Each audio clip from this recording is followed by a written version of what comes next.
Welcome to bankers reasoning channel. आज हम puzzle number 24 solve करेंगे। ये एक फ्लोर पजल है। इसमें हम तीन अलग अलग अप्रोच से उस पजल को कैसे सॉल्व कर सकते हैं ये देखेंगे। This is the puzzle. It says that P, Q, R, S, T, U, V and W live on different floors of a building in which floors are numbered 1 to 8 from bottom to top। तो एक बहुत ही simple चीज बताए रखी है।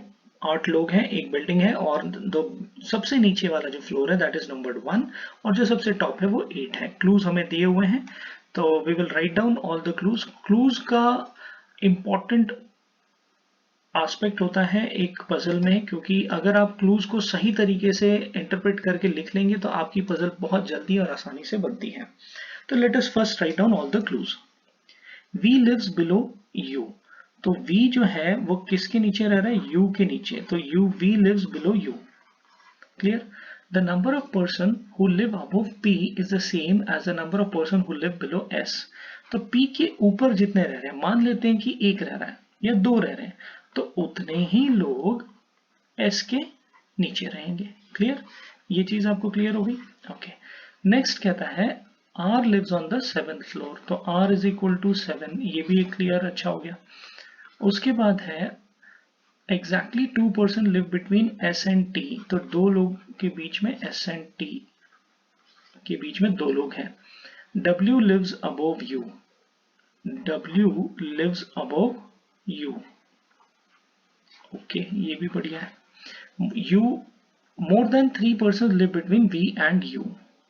More than 3 persons live between V and U।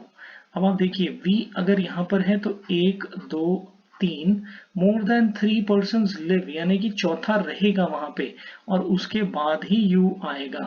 ठीक, तो इसका मतलब एक अगर V ऊपर है तो ये 2 3 4 5 और छठे नंबर पर आपका U आएगा। पर क्या U छठे पर ही आएगा? No, you can come on 7th also और you can come on 8th also. Got my point?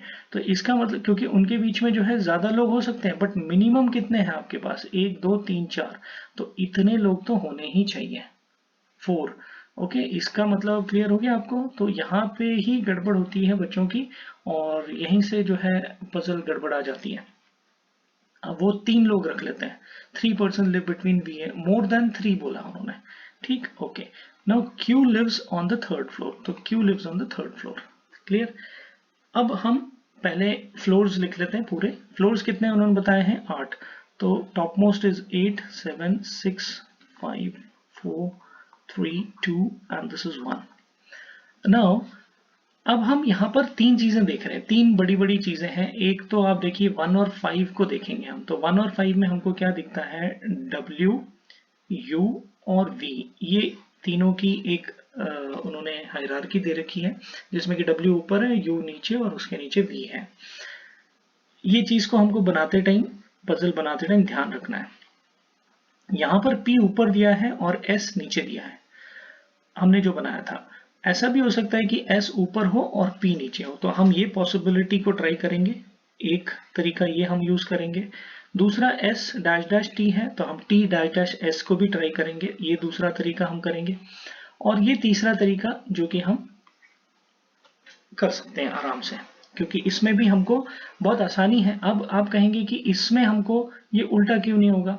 यहाँ पे ये T डैश डैश S आ सकता है, जैसे कि ये आपका ऐसे हो सकता है, ये भी आपका इस तरीके से हो सकता है, P ऊपर S नीचे और S ऊपर और P नीचे, इस तरीके से हो सकता है। ये आपका, ये आपका हो सकता है क्या? नहीं हो सकता। क्यों नहीं हो सकता? क्योंकि उसने यहाँ पे क्या बोला है कि U ऊपर है और B नीचे, और हम लोग को एक सीधा रास्ता यहाँ पे क्लियर कट दिखता है कि बिना उसको यूज किए हुए ऊपर नीचे वाला कॉन्सेप्ट हम इसको आसानी से सॉल्व कर सकते हैं।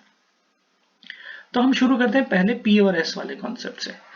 अब हमें कॉन्क्रीट कौन कौन दिए हुए हैं? R और Q दिया हुआ है। ठीक, तो हम 7th पे R लिख लेते हैं और Q हमारा 3rd पे आ जाता है। ये तो चीज हमारी बिल्कुल क्लियर दी हुई है। उसके बाद आप कहते हैं ये वाले चीज से हमें कराइए। ओके, तो अब आप देखेंगे, मान लेते हैं हम P को सबसे ऊपर रखते हैं। P is on 8th। P के ऊपर कितने हैं? 1 एस के नीचे फिर कितना होगा 1, तो यहाँ पे आ गया। ओके, सेकंड इसमें पॉसिबिलिटी देखिए, आर अगेन यहीं पर आएगा और क्यू यहाँ पर आएगा। अब यहाँ पर तो पी आ नहीं सकता। ओके, अब हम यहाँ पे पी रख के देखते हैं। पी के ऊपर 2, तो एस के ऊपर भी 2 चाहिए, तो आपका एस यहाँ पे नहीं आ रहा, तो ये पॉसिबिलिटी आपकी बनती ही नहीं है, ये पॉसिबिलिटी कैंसिल आउट हो जाती है। ओके, उसके बाद फिर अगर तीसरी जगह कोई बचती है तो वो भी हम देख लेते हैं। आर और ये क्यू हो गया। उसके बाद अब आप देखिए यहाँ पे क्या बोलता है कि पी हमने इधर ले लिया, पी अब हम यहाँ लेते हैं। कितने हो गए, 1 2 3। अब एस के नीचे भी आप देखिए 1 2 3 आया बराबर। ओके, बिल्कुल क्लियर। ओके, अब आप देखेंगे यहाँ पे एस और इसका हो गया। अब वी और u वाला, हम u और v वाला जब हम यूज करेंगे तो हमको क्या दिखता है, यहाँ पे u यहाँ आ सकता है, बिकॉज u के ऊपर w चाहिए आपको, r ऑलरेडी है तो यहाँ पे w चाहिए। तो u अगर हम 6th पे रखेंगे तो 1 2 3 4 छोड़ के v हमारा इधर आता है। u के बाद 1 2 3 4 छोड़ के यहाँ पे हम आपका v बिठा देते हैं, v आपका यहाँ पे आ गया।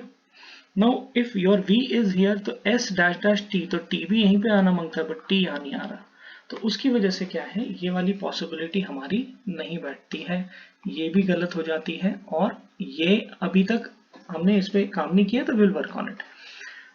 आ गया, p के तीनों ऑप्शंस हमने ले लिए, p ऑब्लिक s के ले लिए। ओके, अब हम क्या करते हैं, इसको सॉल्व करके देखते हैं पहले। अब यहाँ पे क्या बचा है आपके पास, P ऊपर है, सबसे ऊपर P R। अब हम यहाँ पे U लेते हैं, U लेंगे तो हमको W भी चाहिए उसके ऊपर, तो U हमारा इधर ही आएगा, तभी W इधर आ पाएगा। और 1 2 3 छोड़ के फिर आपका V नहीं आ रहा, तो ये वाली पॉसिबिलिटी भी गलत हो जाती है। तो इसका मतलब अगर आप P को ऊपर लोगे, P को पहले लोगे और S को बाद में लोगे, तो ये काम नहीं करने वाला है। हो गया, तो now we will reverse it. अभी हम क्या करेंगे, इसको रिवर्स करेंगे। P और S से हमारा बात नहीं बना है, तो हम अब क्या ट्राई करने वाले हैं, S पहले ऊपर और P फिर नीचे। ओके, अब हम क्या करेंगे यहाँ पे कि S को पहले लेंगे, तो उसके लिए हम पहले जो कंक्रीट है उसको लिख लेते हैं, R 7 पे है और Q आपका 3rd पे है। अब हम कहते हैं कि S के ऊपर जितने हैं उतने ही P के नीचे है। ये क्लियर हो गया। यहाँ पर भी अगेन R आएगा और Q आएगा, तो इसकी वजह से क्या होगा, S इधर नहीं आएगा और S इधर नहीं आ रहा, और आपका जो है फिर अगेन P भी यहाँ पे नहीं आएगा। तो हम यहाँ पे अगर S रखते हैं तो 2 ऊपर इसके कुछ है, यहाँ पर Q ऑलरेडी बैठा है, तो ये वाला भी हम पॉसिबिलिटी नहीं ले सकते हैं, तो इसको भी हम यहाँ से इरेज कर देते हैं। और हमारा फिर क्या आएगा, मतलब इस जगह पे 5th पे आपको S बिठाएंगे, तो S के ऊपर 3 और P के नीचे भी 3। क्लियर, ये चीज आपको क्लियर होगी। तो 4 पॉसिबिलिटी बनते बनते 2 तो हमने यहीं पे खत्म कर दिए। अब आप आते हैं, S के बाद 2 छोड़ के T है, तो आपका T यहाँ बैठ रहा है। ओके, T अब आपने यहाँ पे बिठा दिया, यहाँ पे S है तो 1 2 छोड़ के T आप बोल रहे हैं और 1 2 छोड़ के T आप बोल रहे हैं। ओके, अब हम थोड़ा सा वेट करते हैं इस कंडीशन में।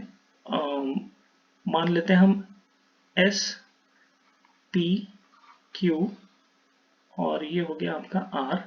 अब हम क्या करते हैं कि S को हम ऊपर भी बिठा देते हैं 2 जगह छोड़ के T पे, और S को 2 जगह छोड़ के T को नीचे बिठा देते हैं। अब उससे आपको क्या होगा, इससे आपको क्या होगा, अब आप देखिए U और V के लिए जगह है क्या, U अगर 6th पे आता है तो 1 2 3 4 छोड़ के V है, तो ठीक है हम U यहाँ बिठाते हैं, 1 2 3 4 छोड़ के V यहाँ बिठाते हैं। अब हमारे पास कौन सा क्लू रह जाता है, W और U वाला। अब W के लिए जगह बची क्या, नहीं, W यहाँ पे आ रहा है, तो W तो U के ऊपर चाहिए, तो फिर ये गलत हो गई पॉसिबिलिटी आपकी। ओके, अब उसके बाद जब हम यहाँ पे आते हैं तो यहाँ क्या देखते हैं कि R यहाँ है, और अब हम S को नीचे ले लिया हमने। अब U हमारे को यहीं पे बिठाना पड़ेगा U। ओके, और इधर आपको बिठाना पड़ेगा W। तो 1 2 3 4 छोड़ के, तो यहाँ पे आपका V आ गया, V आ गया।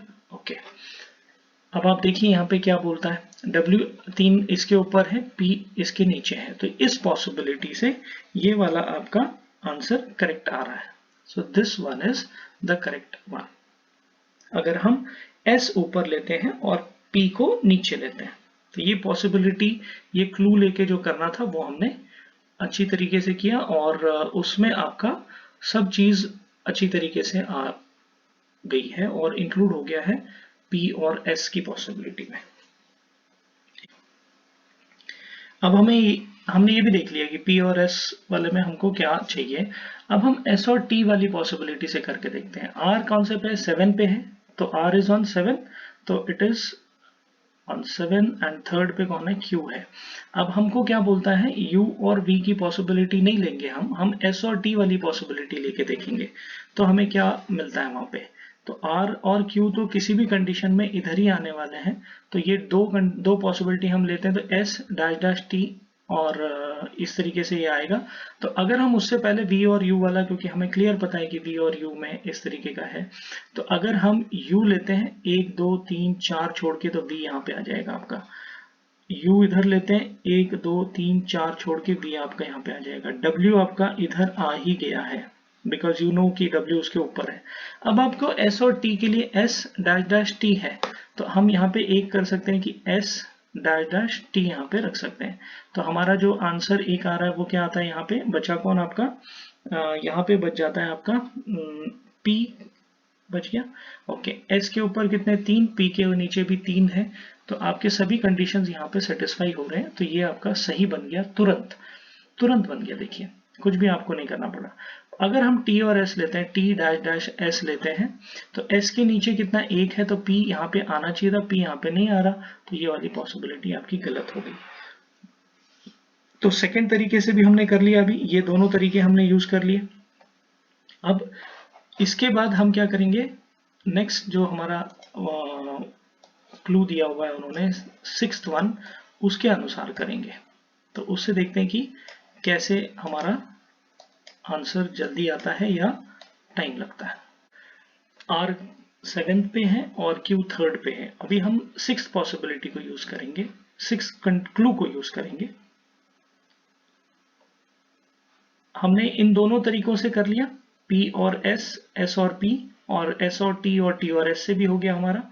Now only one condition is remaining, that is U और V की कंडीशन हमने यूज करनी है। 7th पे हमें R दिया हुआ है, Q 3rd पे दिया हुआ है। अब यहाँ पे हम W जो है सबसे ऊपर नहीं, U सबसे ऊपर नहीं रख सकते, बिकॉज W उसके ऊपर चाहिए, तो एटलीस्ट हमको U को यहाँ पे रखना पड़ेगा। 1 2 3 4 छोड़ के V आपका आएगा, तो सेकंड अगली पॉसिबिलिटी बनने का चांस ही नहीं हो रहा है यहाँ पे। ओके, उसके बाद W आपका यहाँ पे आ जाता है। अभी U के बाद आप देख रहे हैं कि आपको 1 2 छोड़ के आपको ST वाला रखने की जरूरत पड़ सकती है। तो अगर हम यहाँ पे S और T रखें, S इधर रखें, 1 2 छोड़ के T आपका अगर इधर आता है, तो आपका यहाँ पे एक ही बच जाता है, वो कौन है, P। अगर आप इसको ध्यान से देखेंगे तो S के ऊपर 3 है, P के नीचे भी 3 है, तो हमारी सभी कंडीशन सेटिस्फाई हो रही है। U जो है V के ऊपर है, और हमने यहाँ पे S और P वाला कंडीशन ऑलरेडी चेक किया हुआ है, तो इधर हमारा ऑटो मोड में आ गया वो।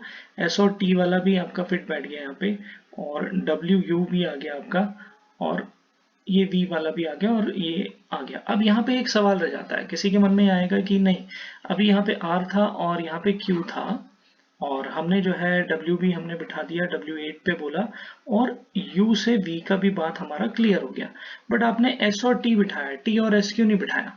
तो ठीक है, हम T और S बिठा देते हैं। हम यहाँ क्या करेंगे, T बिठाएंगे और यहाँ पे S बिठा देंगे। ठीक, अब यहाँ पे बच गया P।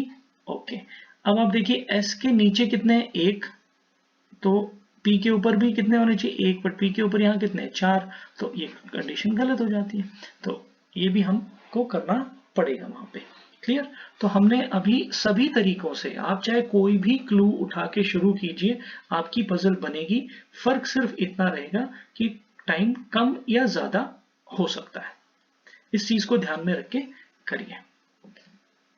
This was all for today. Thank you, friends. Please subscribe now for latest prelims and mains level questions. Reasoning demands only practice.